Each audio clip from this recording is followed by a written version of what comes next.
As human trafficking expands worldwide, more than 27 million people are being denied autonomy over their own life and actions, said U.S. Secretary of State Antony Blinken as he released the 2023 Trafficking in Persons report. The rise in labor trafficking using online scams, which have proliferated as more of the world gains access to the internet. The pandemic supercharged this trend.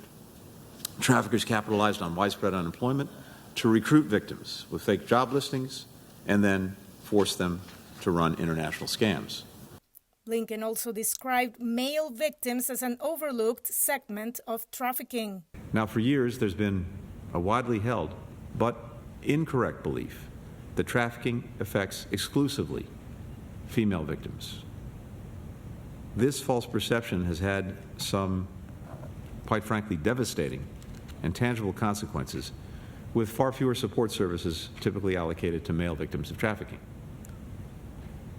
The reality is that any person, regardless of sex, regardless of gender identity, can be targeted by human traffickers. At an event in Washington on Thursday, several individuals were recognized for their efforts to combat human trafficking. Cindy Dyer, the ambassador at large to monitor and combat trafficking in persons, emphasized the United States' commitment to ending the practice. Regularly bringing together 20 agencies to review and refine our federal anti-trafficking strategies.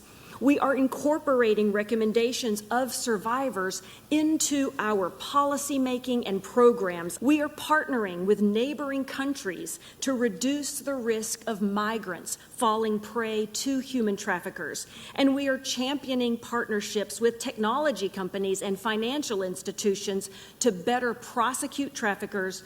Honored at the event was R. Yvonne Benson Idahosa, an advocate who studies and fights sex trafficking in Nigeria.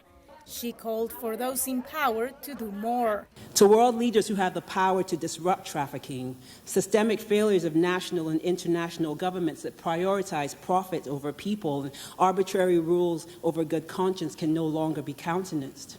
The 2023 report assesses the efforts of 188 countries and territories to combat human trafficking. Veronica, Balderas, Iglesias, VOA News, Washington.